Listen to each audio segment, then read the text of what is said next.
Hello, everyone, and welcome this afternoon.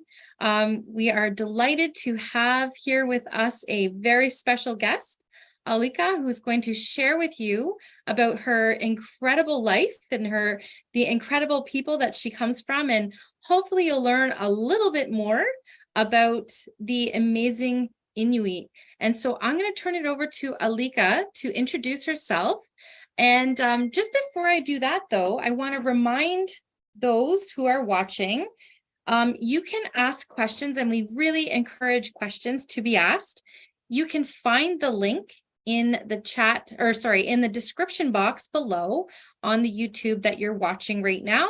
So if you go down below, you'll see the link, you click on it, and you can ask your question, and we'll leave some time to do that with everyone here. I apologize in advance if we don't get to everyone's question, but we'll do our very best. So I'm going to turn it over to you, Aliqa. Hi, everybody. How is everyone? So my name is Aliqa, and I am originally from the North Pole, far, far, far up north, in a little community called Kangiqtugaapik in the Qikiqtaaluk region of Nunavut, which is beside the North Pole, way above the Arctic Circle, where there's no trees and no gardens and no fruits and no vegetables. And there's just a lot of rocks and mountains and the ocean and ice and snow, which we're going to be talking about. And as Jody said, I am Inuk, and in Inuktitut, in my language, that actually means a person, a human being. And did you know, fun fact, if you say Nunavut, which is the territory in Canada where I come from, it means our land. So you're actually speaking Inuktitut when you say Inuk or Inuit or Nunavut. And I want to start this off with a little music video by a good friend of mine. Her name is Isaac. She is from Northern Quebec, and she's Inuk like me. And this song is in my language, in Inuktitut. And there's a lot of pictures about how our home used to look. So I will start. And it's called Umatiga, which is my heart. And it is a cover of Heart of Glass. So it might be familiar to your teachers. But here it is. I will start.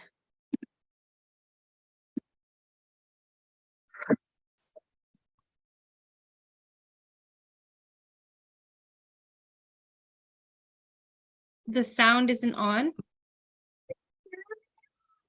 It isn't? You can't hear it? No. Did you select, when you screen share, did you select turn on the sound? So up at the top. I didn't even know that was. Yep. Yeah. Up at the top.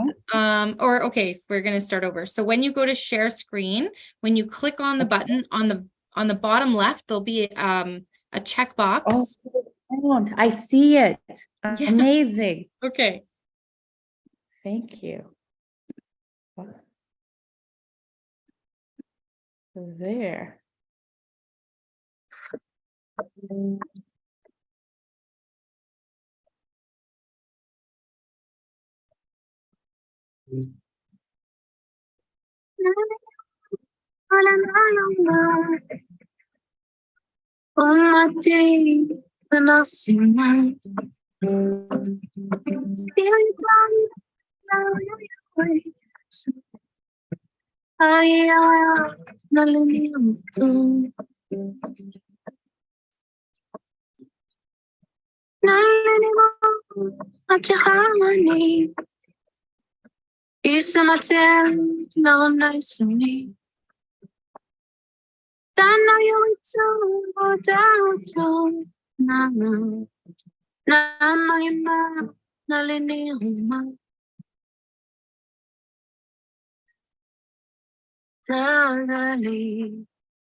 You seem to lost the audio, but we can still see the pictures.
Awesome. So I wanted to show you guys that video because I'm sure it looks very, very different from where you come from. Let's see. Oh, there. And as you can see, it looked completely different, right? Even our clothes were different. The landscape was different. Everything looked really cold. So let's talk about that. Let's talk about where I come from and how different it is. So I'm going to start a little slideshow. Hold on. Isn't that cool though? Like how different that is, even though it's in Canada, we're in the same country. Like, is that crazy? Hold on. So, like I said earlier, I come from a place where it's close to the North Pole. And who lives at the North Pole? Santa. So the North Pole is right here. And I grew up on an island called Qikiqtaaluk, which is this big island right here in a little community called Kangiqtugaapik. You want to try saying it? Kangiqtugaapik.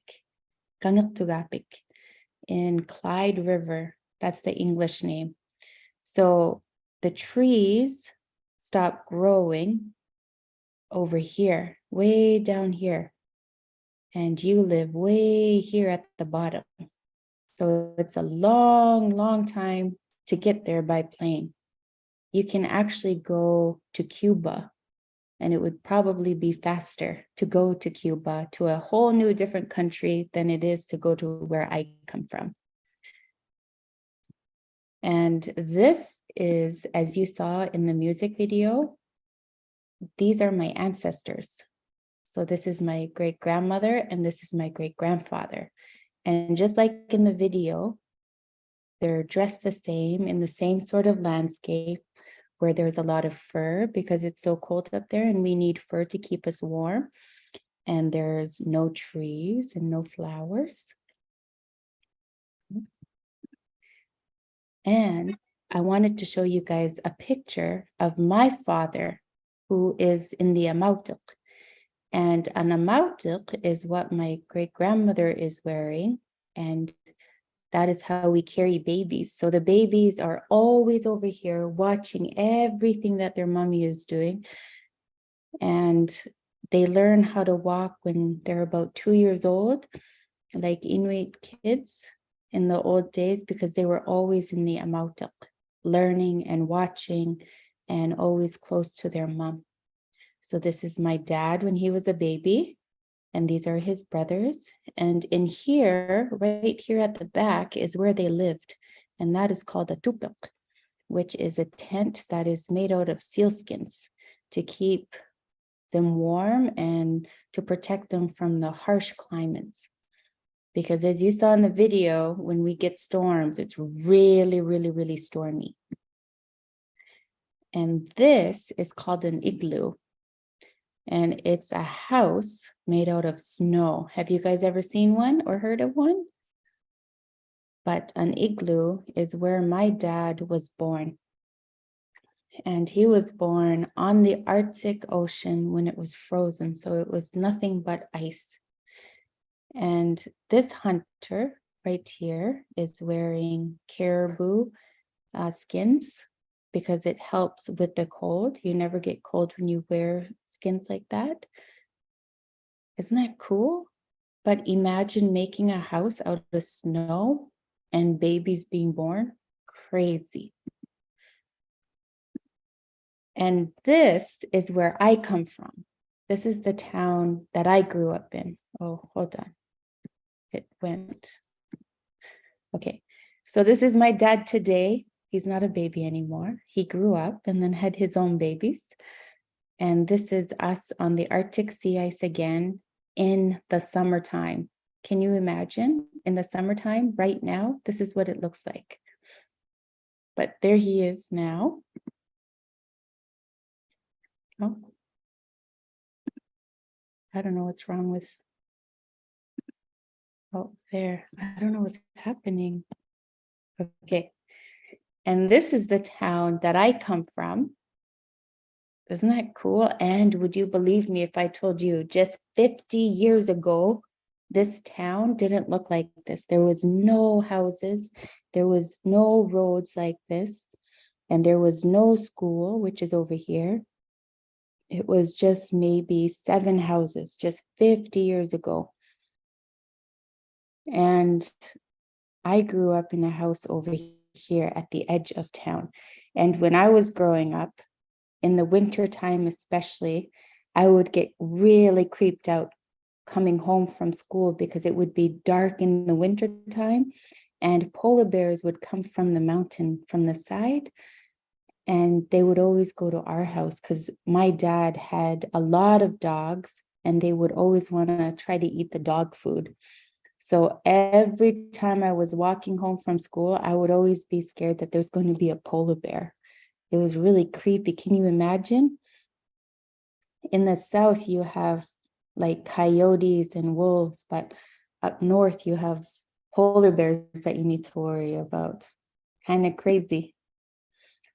And this is how it looks in the winter time around December. And as you can see, there's no sun that comes up. It just stays dark all the time for 1 whole month. Isn't that crazy? And this is how we go from one town to the other. So we have a snowmobile and then a sled called a qamutik. You want to try saying that? Qamutik, qamutik. And we put all of our camping stuff and all of our food in here. And then we go across the Arctic Ocean when it's frozen and all through the land. And we go from one town to the other, or we go hunting and we go camping and we go for tea. But this is how we travel. And this is me. And guess how old I was in this picture? I was 4 years old. I was younger than all of my kids. My youngest son is 9 years old. But this is me when I was 4 years old, the very first time that I went hunting and I caught a seal. And the reason why we are taught to hunt so young is because we need to eat the food from the land for us not to freeze. And so we have enough energy to survive in the really cold and harsh environment. And everybody eats everything from the seal, but we also make clothing out of it. So this is me again when I was 3 years old, and I'm wearing all caribou skin. So everything that you see is made from caribou. And the reason why I'm dressed in all of caribou is because caribou skin acts like a life jacket. And in the springtime, the ice starts to crack and you can actually see the ocean. So when we're traveling, we can, if kids fall, the ocean can suck us up. So if we have caribou skin on, we just float. So it's like a life jacket. Isn't that cool?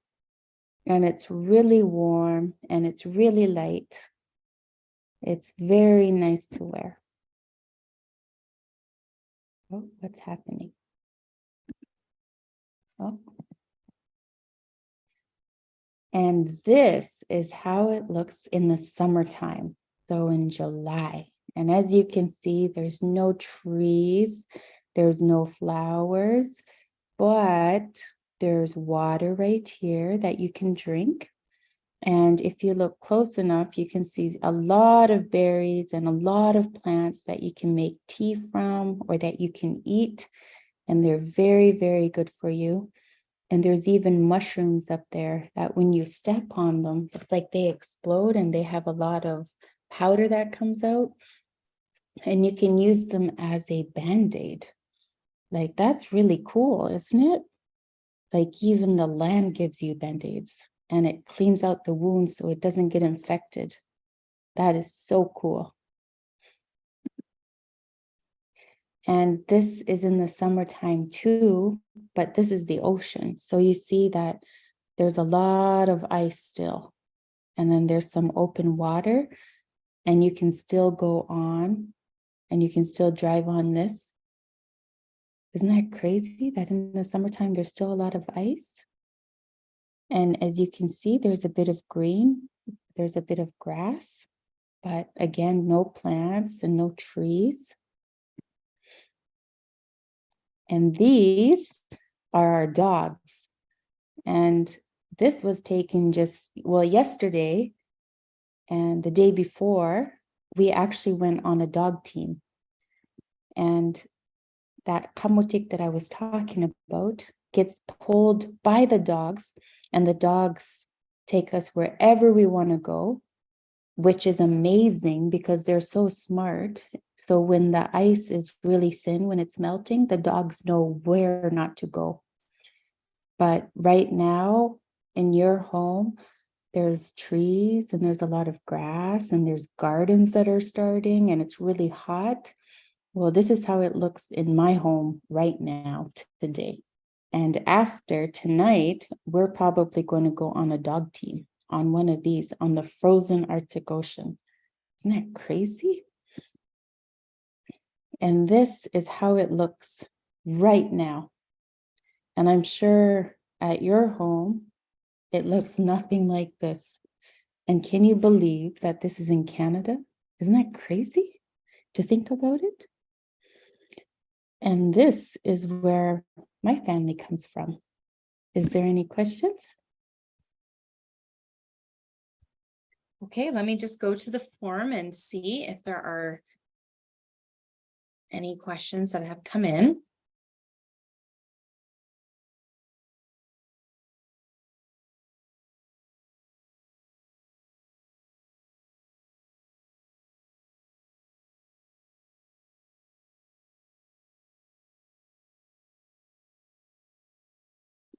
So there's a question that has around to talk. Can you talk a little bit more about the things that you eat? Yes, Especially thinking about when you're yes, living on the ice and in the cold so yes, much. yes. So I grew up with raw seal meat. And the reason why we eat it raw is because the blood reacts to our bodies differently. And when it's -50 or -60, it prevents us from freezing or getting frostbite. So we're able to stay outside for a long period of time by eating seal meat. We also eat a lot of fish. So Arctic char, which is kind of like salmon, halibut, cod, shrimp, mussels.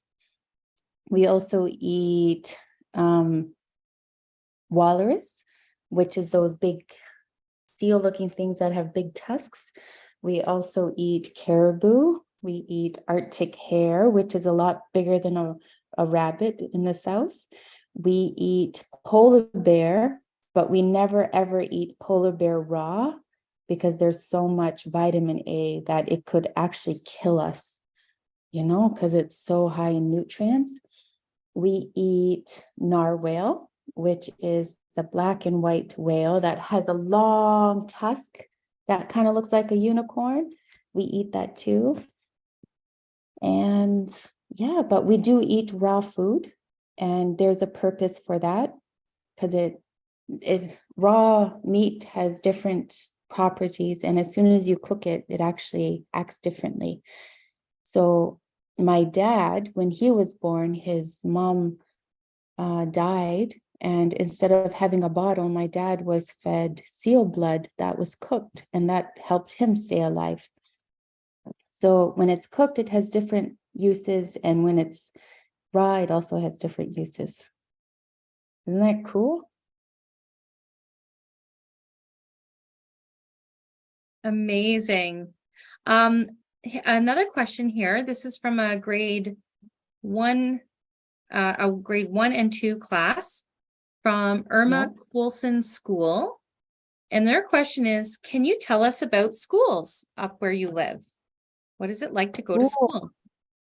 That's a very good question. So the town that I come from, because there's only 1,000 people in the town that I come from, and to get to the next town, you have to take the airplane for 1 whole hour. So it's really, really far. So the school is from kindergarten to grade 12, and it's not that big. And school starts at 9 o'clock and it ends at 3:30. But during lunchtime, everybody goes home. And then they go back after lunch and they continue classes.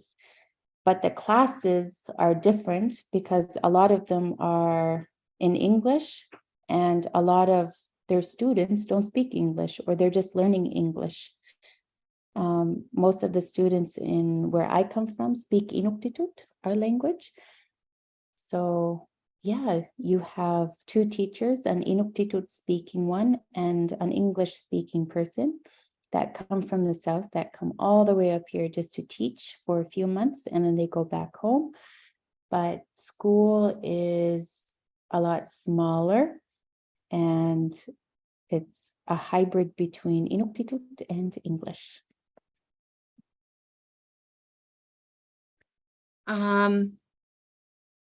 This next question is from Saint Faustina, and it's a split grade 3-4 class. And their question is, how cold does it get there?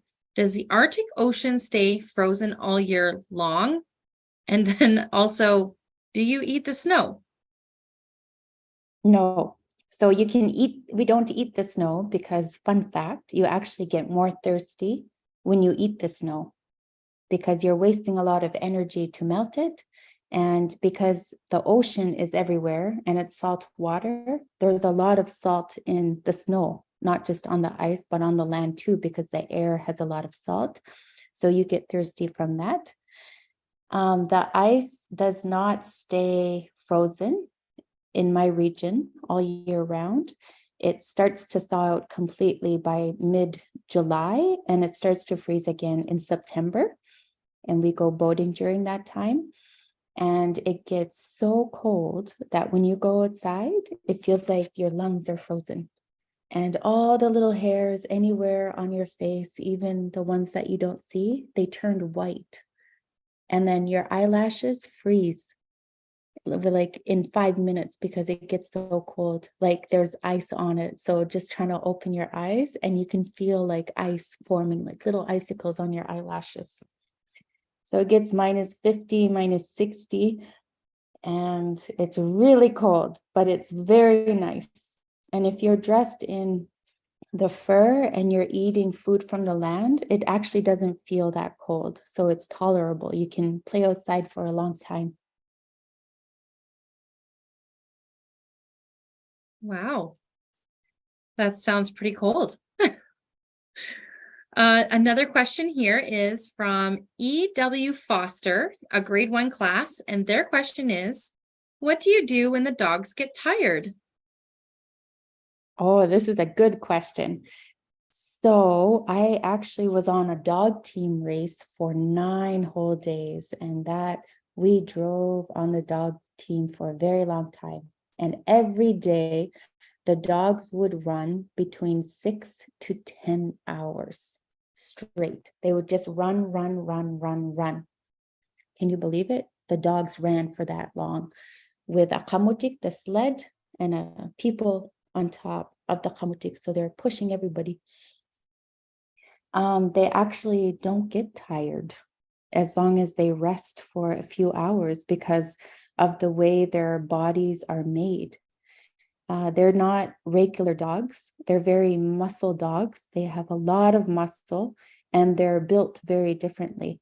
So they're used to running all the time. And when you don't run these dogs, they get really grouchy and they get aggressive. So it's important to always run them. And they love running. Like a lot of people might think that it's really mean that running dogs, but this is what they have always done for many, many, many, many years. So they're made very differently and they eat very good. They eat seal meat and fish and really good kibble. So it helps with their energy too. Okay, the next question is from an elementary remote school. Oh, I guess they're an online school. And this is grades senior kindergarten and all the way up to grade 5. So a bunch of different students, I suppose, in this class. How do you make your clothing out of animal skin? Okay, there's a few questions in this one. What are your homes made of? And how do you survive in such harsh conditions? So I'll answer what our homes are made of now is wood, but they're made very differently because we don't have a basement. They're actually off the ground. They're lifted up because the ground is frozen. So there's no way we can have a basement and there is no way you can dig the ground because it's ice. So it's made from, well, this one's a normal one. Like it's really fancy, this house. It's a brand new house. But I'm building a house and it's going to be like a cabin on the land. So it's going to be different than this one. Next question was, which one was it? What was it? How do we sew the skins? How do we sew the skins, which is also how we stay warm up here. So the hunter goes out and hunts the animal. And that's a very big skill. And that's a very big job to do. And it's a very dangerous job.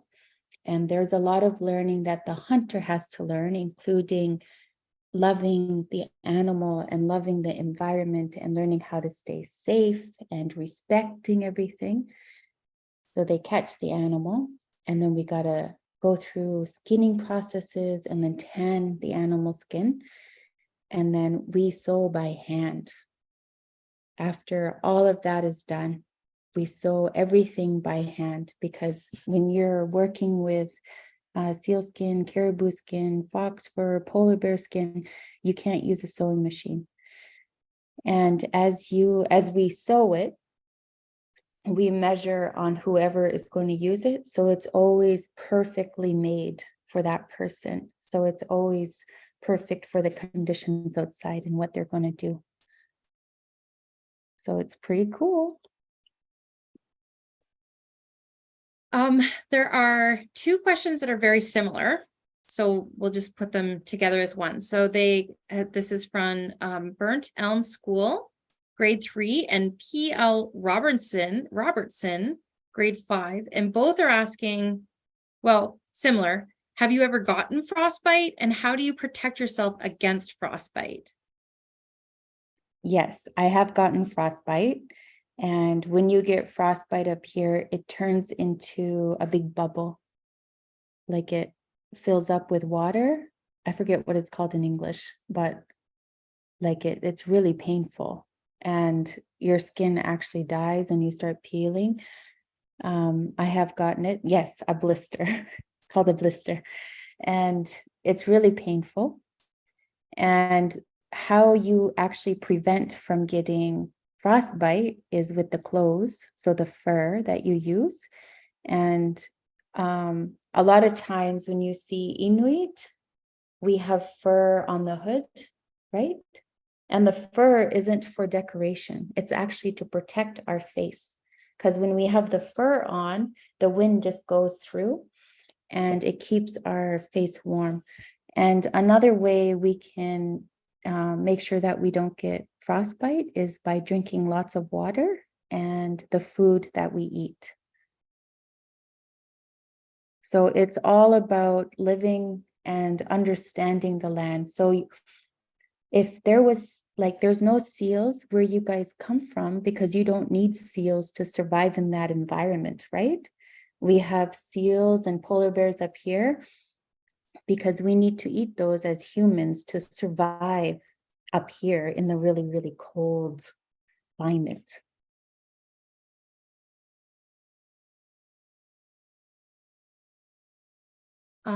So there's a question again from, this kind of relates to what you were just talking about, from the school, Burnt Elm, and its grade 3 class.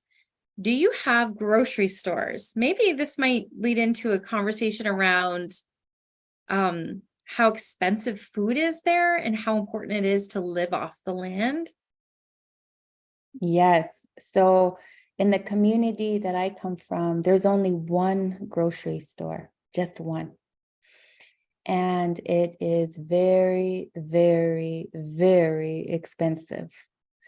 So imagine paying $10 for a rotting apple.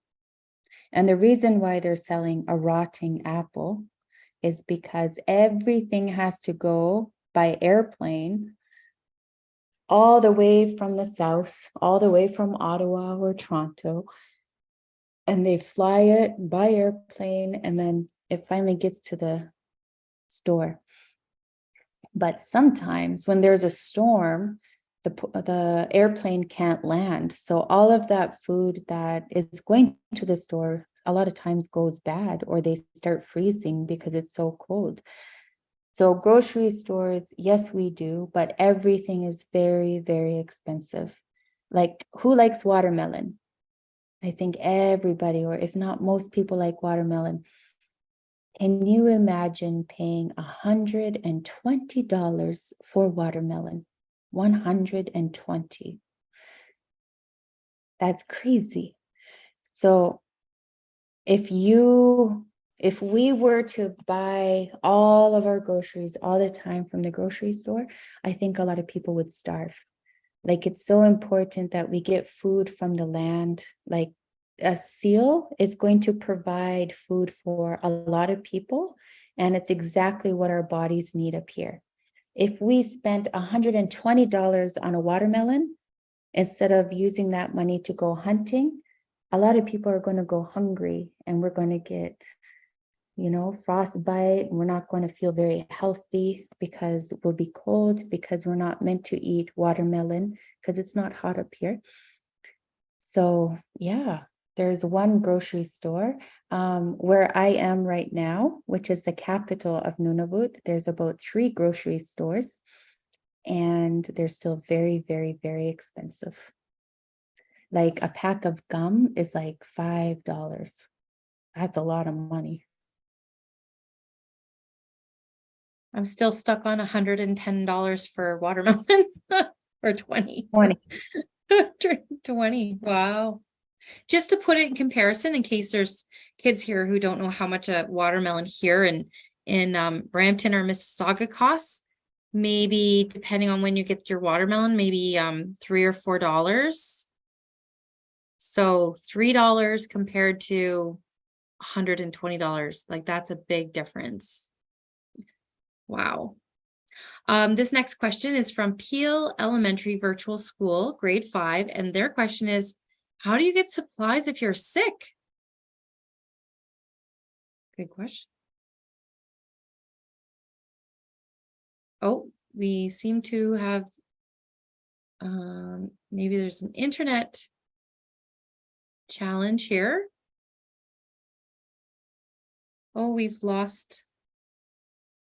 Okay, maybe I'm sure Aliqa will come back on because the internet might be a little bit tricky where she is. So we'll just give her a minute to come back on. And I just want to thank everyone for bringing forward their questions. These are amazing questions that are coming in. So much learning we can be doing about learning about things like how much food costs in the grocery stores. Okay, here she comes. We'll bring her back. Oh, we lost her again. She's stuck in the internet land. Oh, here she comes. Okay. She's back. Just give it a minute to connect.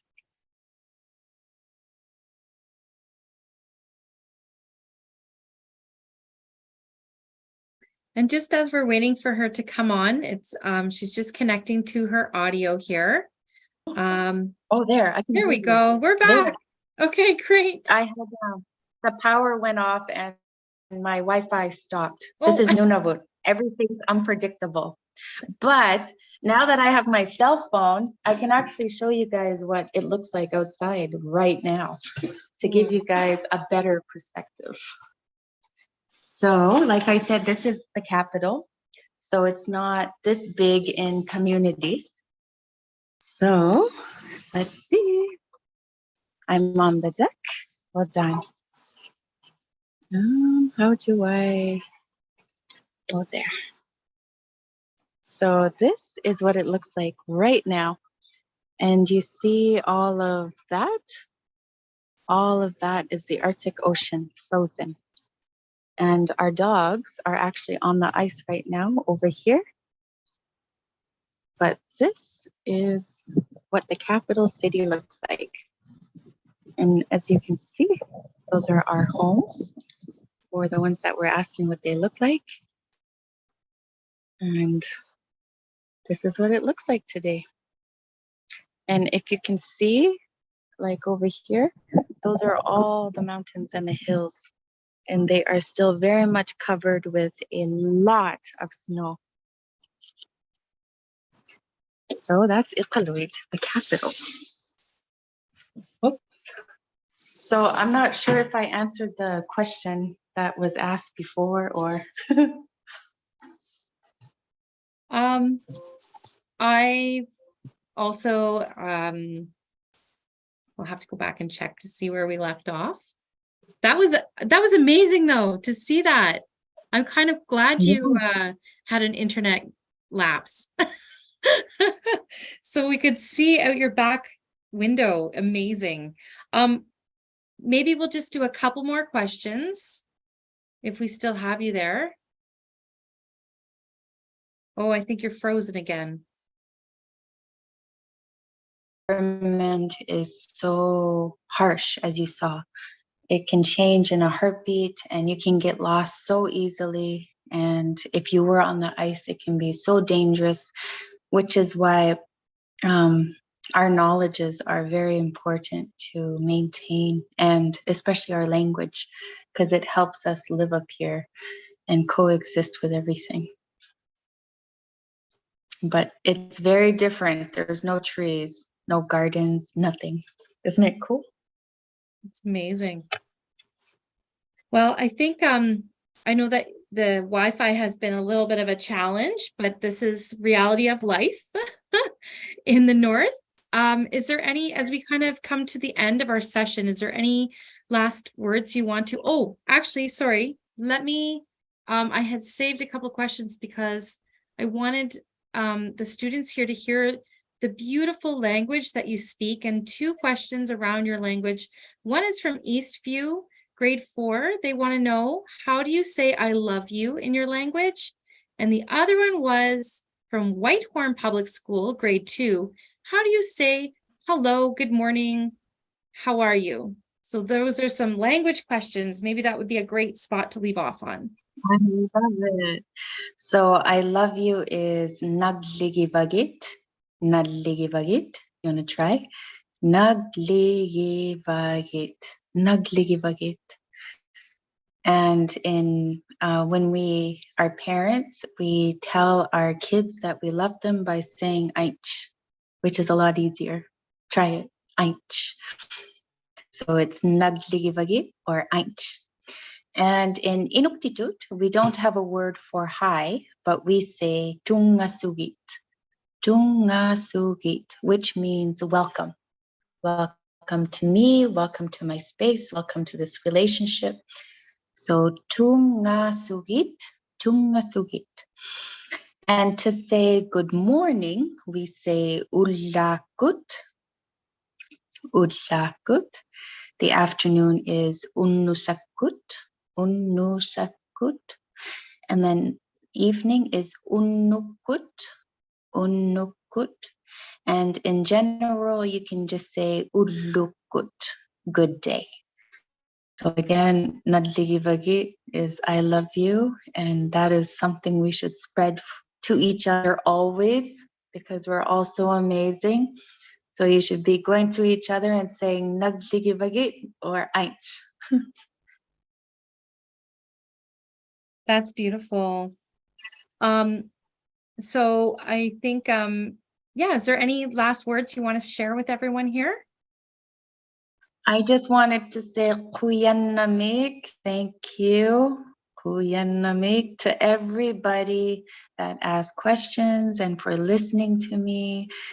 And I hope you weren't bored and you enjoyed it. And I hope you all know you guys are all amazing and you guys are the future. So be kind to yourself and to each other always. Thank you, everyone, for joining us today. And hopefully you were able to take a little bit of learning back with you, and you've learned some new and exciting things. And we really encourage you to keep learning about the beautiful Inuit